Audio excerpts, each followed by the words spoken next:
नमस्ते दोस्तों, स्वागत है आपका स्टोरी टून इंडिया में, जहां मिलेंगी आपको मजेदार Hindi cartoon stories, moral stories और एडवेंचर स्टोरीज।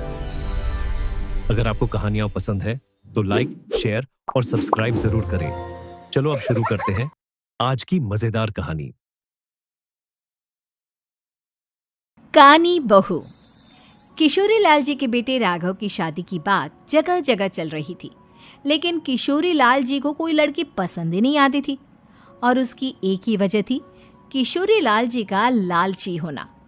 उनको लड़की वालों से मोटा दहेज चाहिए था और इसी चक्कर में एक दिन वो एक बहुत पैसे वाले के घर अपने बेटे का रिश्ता लेकर पहुंचे।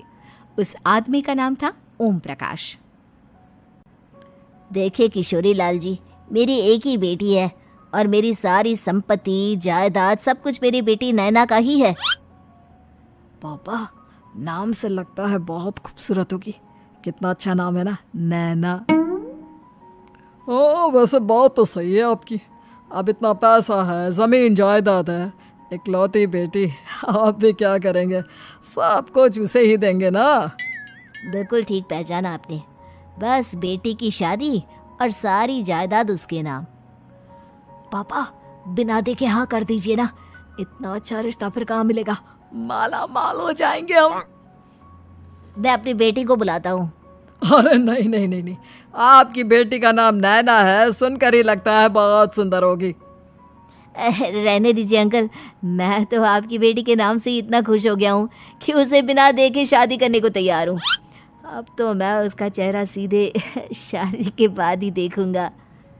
और इस तरह राघव नैना का चेहरा नहीं देखता और उससे शादी कर लेता है। शादी के बाद अपनी सुहाग रात पर जब राघव नैना का घूंघट उठाकर देखता है तो नैना की आंखें बंद थी। कितने खूबसूरत हो तुम नैना, जरा अपनी आंखें खोलकर मेरी तरफ देखो तो सही। नहीं, मुझे शर्म आती है। अरे, मैंने तुम्हें शादी से पहले भी नहीं देखा, और अब अगर तुम आंखें खोलकर मुझे देखोगी भी नहीं तो मुझे अच्छा कैसे लगेगा?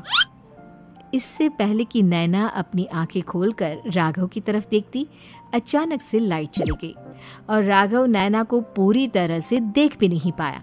अगली सुबह नैना राघव के लिए नाश्ता बनाकर लेकर आई। अरे ये क्या, आधा पराठा सेका हुआ है और आधा बिल्कुल कच्चा। ये तुमने क्या किया नैना? बहू, तुमने क्या आधा पराठा तवे से नीचे लटका कर रखा था, जो आधा सेका है और आधा कच्चा?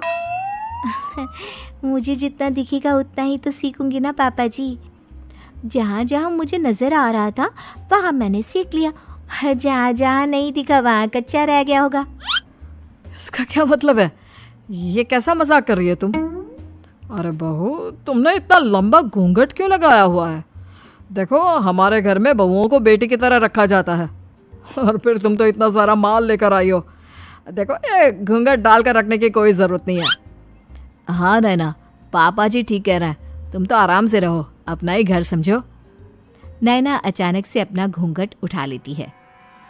अरे ये क्या पापा, नैना की तो एक आंख फूटी हुई है। नाम से नैना, लेकिन ये तो कानी बहू निकली। मेरे साथ धोखा हुआ है, धोखा। बिना दिखाए अपनी कानी लड़की मेरे संग ब्याह दी। मुझे कानी बीवी नहीं चाहिए। मुझे अभी ओम प्रकाश जी से बात करनी पड़ेगी। आखिर उन्होंने मेरे साथ ऐसा किया क्यों? अरे, आप लोगों ने ही तो पापा से कहा था कि आप लोग शादी से पहले मुझे देखना नहीं चाहते। अब मेरे पापा पर क्यों इल्जाम लगा रहे हैं? अरे लेकिन उन्हें बताना तो चाहिए था ना कि तुम कानी हो, एक आंख से तुम्हें दिखाई नहीं देता। किशोरी लाल और राघव नाराज होकर ओम प्रकाश को अपने घर बुलाते हैं। पापा जी, ये आपने क्या किया? शादी से पहले बताया क्यों नहीं कि नैना की आंखों में परेशानी है? अरे, आप ही ने तो लड़की देखने से मना कर दिया था। और लेकिन आप बता तो सकते थे। आपको तो हमारी बेटी की प्रॉपर्टी चाहिए थी, वो भी पूरी की पूरी। अब क्या हुआ अगर उसे आधा दिखाई देता है? प्रॉपर्टी तो आपको पूरी मिल गई ना। अरे ये क्या बात हुई? मेरी शादी प्रॉपर्टी से नहीं, आपकी बेटी से हुई है।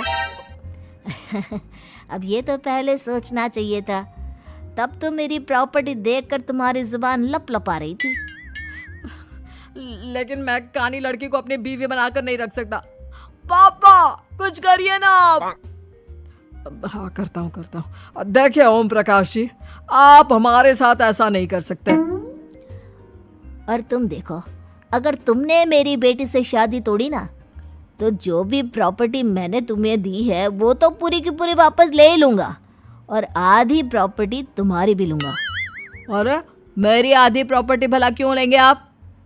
इसलिए क्योंकि मेरी बेटी को आधा नजर आता है और उसकी नजर अभी तक तुम्हारी आधी जायदाद पर ही पड़ी है। अब तुम उसे घर से निकालोगे तो कुछ तो लेकर जाएगी ना। और अगर हम आपकी बेटी को अपने घर की बहू बनाकर रखे तो? तो तुम्हारी पूरी प्रॉपर्टी तुम्हारी ही रहेगी, और जो मैंने तुम्हें दिया है ना, उसमें से बस मैं आधा लेकर जाऊंगा। अरे लेकिन अब आप अपनी दी हुई प्रॉपर्टी में से आधी वापस क्यों लेकर जाएंगे? अगर मैं आपकी बेटी को अपनी पत्नी बनाकर रखने को तैयार हूं तो? इसलिए ताकि भविष्य में अगर तुम मेरी बेटी को धोखा दो तो उसके पास कुछ तो रहे जो पति का हो। वैसे मेरे पास तो बहुत कुछ है, लेकिन अपने पति की कोई निशानी तो उसके पास होनी चाहिए ना। अब अगर तुमने मेरी बेटी को कानी कहा तो तुम्हें प्रॉपर्टी भी कानी ही मिलेगी, पूरी नहीं। जमाए राजा। किशोरी लाल और राघव समझ चुके थे कि वो बुरी तरह फंस चुके हैं और अब उनके पास वहां से निकलने का कोई चारा नहीं है। अब समझ में आया ना, लालच बुरी बला होती है। एक तो तुम्हें प्रॉपर्टी मिली, ऊपर से बीवी मिली, उसमें तुम्हें नखरे भी दिखाने हैं। आए बड़े, चुपचाप बैठो दोनों। कुछ दिनों के बाद नैना राघव की कार लेकर बाजार घूमने निकलती है और जब कार लेकर वापस आती है, ये क्या? एक तरफ से मेरी गाड़ी पूरी खराब हो चुकी है। लगता है तुमने मेरी गाड़ी को किसी दूसरी गाड़ी के साथ एक्सीडेंट किया है। अरे अरे कितना बड़ा नुकसान कर दिया तुमने बहू। वो क्या है ना पापा जी, मुझे एक आंख से दिखाई नहीं दे रहा था, सामने से गाड़ी आ रही थी। मुझे तो सिर्फ आधा ही दिखाई दिया और वो गाड़ी मेरी कार से रगड़ते हुए निकल गई। अब मैं क्या करूं बताओ? आप इसे ठीक कराने के पैसे कौन देगा? तुम्हारे पापा। तुमने मुझसे इस तरह से बात की? अभी रुको। नैना राघव की शिकायत ओम प्रकाश को कर देती है। देखो राघव, अब जो मेरी आधी प्रॉपर्टी तुम्हारे पास थी ना, उसमें से आधी और मैं लेकर जाऊंगा, क्योंकि तुमने मेरी बेटी को डांटा। अरे नहीं पापा जी, गलती हो गई, माफ कर दो। गलती की तो कोई गुंजाइश ही नहीं। अगली बार मेरी बेटी को डांटा तो बची हुई आधी में से आधी और ले जाऊंगा। लालच के चक्कर में हम दोनों ने बहुत बड़ी गलती कर दी बेटा। एक तो तुम्हें कानी बहू मिली और ऊपर से जो माल मिला वो भी काना। इस तरह राघव की हर एक गलती पर ओम प्रकाश उसकी प्रॉपर्टी का आधा आधा हिस्सा लेकर अपना सारा माल वापस ले गया और राघव को कानी बीवी से काम चलाना पड़ा। भाई लालच वाकई में बुरी बला है। उम्मीद है कि आपको हमारी ये कहानी पसंद आई होगी।